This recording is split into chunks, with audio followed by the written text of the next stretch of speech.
Judith Omondi, Ramogi TV.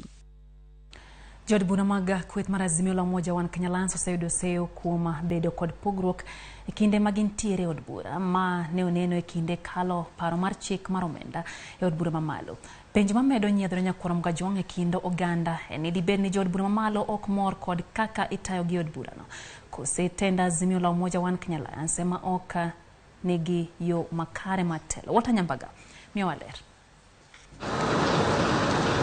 Kaka yor keto od bura mar 13 bedo kod mijing'o mare. All honorable members. E kind kweth masiro chenro mag piny owacho to kod mago makwedo ahinya to od bura. Riwruok mar Azimio la Umoja wan Kenya Alliance ne owalo tende od bura mamalo kod mano mar Senate. Gino mane ochiwo thuolo ne ja od bura ma Ogenya Opiyo Wandayi mar ODM kaka jatend kweth manok e od bura.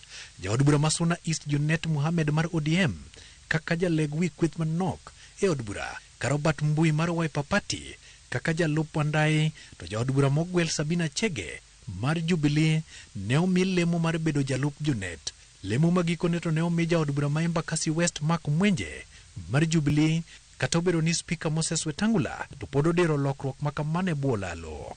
Kata odoko ni tend Azimio mokelo kanyakla ogai mar Raila Amolo Odinga, Martha Karua, Stephen Kalonzo Musyoka, Uhuru Kenyatta kod Eugene Wamalwa mane owalo jodito mag Azimio od bura ng'ur to pod nitiere. Kapok od bura mar 13 ometni makare, moko kuom jo od bura mag Azimio ne ok obulo ng'oro chike riwruogno kendo jo od bura go ne othinyore ka gichako siro chenro mag piny owacho, gino mane omedo kelo liet mathoth e kind Azimio e od bura.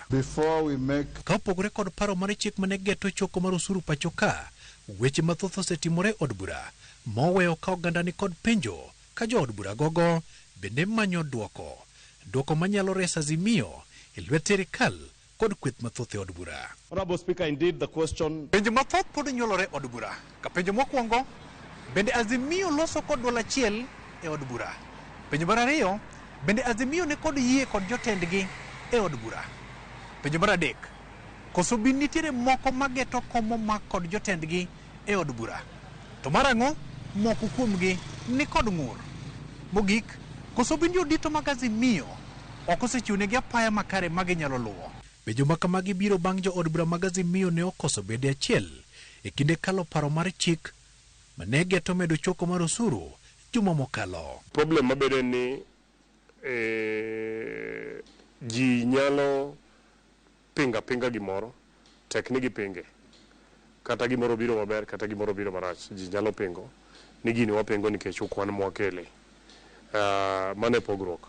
Koro gima timore kamano ng'eni mono jotelo bedo together mondo wach ni to wadhi ringo nang'o. Wamanyo dwoko kuom jolony mag siasa kendo okil Willis Otieno chuto warieko motenore kod kaka itayo Azimio e od bura mamalo. Midhiero maduong' to kapar ni en tend Azimio mane e od bura nikech gitemo Wandayi gini temo kar nyalgi to lakini kirango mos tineno ni wabunge moko luwo gimiluongo ni selfish interest, mana gima konye en owuon. Koro Azimio nigi challenge maduong' kabisa nikech iyudo ka jolwenjgi e od bura okuo gi dhok achiel, to samineno ka jolweny kila ng'ato wacho dhok mopogre, nyiso ni jolwenygo ok nyal dhi e lweny morieyo nikech kila ng'ato biro bedo ni chiwo kore kaka dwaro ni obedi. Jod bura mani Azimio osebedo ka ng'uro ni ok giyudo wach malong'o e sama gedo ni mondo gibedie pare achiel e od bura. I was one of the people who really complained about the leadership of the house, but sometimes they lack some communication. Communication ne poko biro through in a formal structured way kako osebedo kano watimo e bunge mokalo. Mane wacho ni kamae kako wawinjore, kamae kaka idhi time. Wapenjo gimomiyo jo od bura moko siwuok e Azimio, gino manyiso ng'oyo mar kweth Azimio. Kane poko tim yiero magi ne joma ne kichiewo kata ka jakom tiyudo ka gokinyi giladhre gidwa ni mondo gine kata mana wang' jakomno kapok gidhigo campaign. To koro kane gino kod timore kamano, to jogi kapa ni gin be chunygi koro gin joma chunygi yot, ne giluwo margi makendgi. Ok ginyal yie ni kara neno ni gibet ni koro ginoko ok gin e sirikal. Gin jok miluongo ni gitimo siasa mana mar ni siasa na en mar sirikal. Ok ging'e gimiluongo ni opposition politics. Kendo mano tek negi kabisa. To mano konyiso ni koronia kata Azimio kata ODM kata Safina kata NAK Kenya kata Wiper ni korotho. Wachore ni moko kuomgi ok mor kotelo mantiere gi sani od bura. We are happy because now we have found the whip and the deputy, So we are believing that going forward as Azimio leadership, they are going to coordinate so that they can whip members and tell them this is our position. Kani rango ndalo mane jigo campaign, Junet ne mane chalo commander mar troops mag Azimio, ene mane ochung' ne kane gima ne ji odhi dwaro choko yudi, gini nyako mi ji duoko ni to gima ni wacho ni imeenda ni to erego to gi nyaka sani ngeni Junet pok omiyo jopiny duoko malong'o.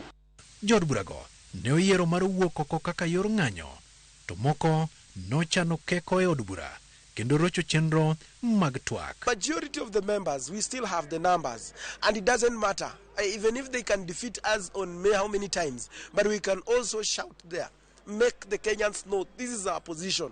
Tij mbunge maduong' mokwongo en dhi go kura kiwacho ni jo piny duond od bura mar atelo negi owacho kamae wachni. Leader ka leader ntiere gi right mar wacho pache e ot kama entiere cha. Pachino nyalo pogore gi jok moko, lakini ng'ato ka ng'ato ntiere gi demokrasia mare mar wacho mare.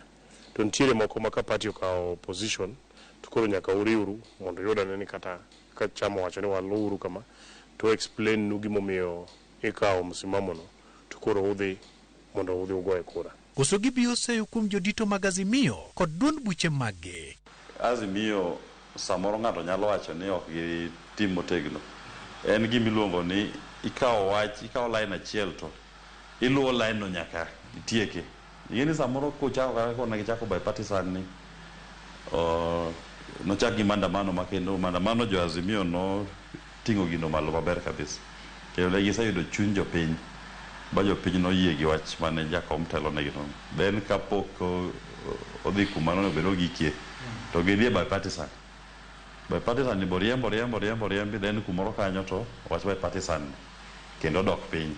Ka une galamoro to ji bedo together, to ini nyalo golo pachi, ana nyalo golo pacha, ng'ama chielo nyalo golo pache, tiriwo paro go te. Kata koseriw paro te, tiwuok gi paro achiel. Koro kata ka ne ntiere paro mane dwan mondo tim, timiyo ng'ato ka ng'ato thuolo mondo otimre. Gin yore mage ma inyal res kod Azimio kata odoko ni kwan margi tin e od bura? An kaneno ka wabunge kanowuok oko mar od bura, mano ne gitimo gimiluongo ni political statement. Ng'e gidwani mondo ng'e gi jopiny ngima ni gin wachno ok gipwedho kendo gidagi wachno. Nikech noseng'ere ni kata gigo kura, kata ne wacho ni no. Jod bura mag Azimio moko oseyiero mar weyo moko ne twang' mar lawgi e od bura. Ma bende nyiso ni koth chwe to chieng' bende rieny. Jo-Turkana te onge moringo, Masai te onge moringo, Baluya te onge moringo, Kisije te onge moringo, Jo-Luo emoringo wabunge abiriyo iriwo go jenda to ginabu. Even if when you go the other side of the government, there's nothing you're going to gain. Kalore kod malingling mar ng'ur maliekore, penjo koro nyuolo ni kosebin ng'ato sundo jo od bura go mondo ng'anje mar nyiso pogruok.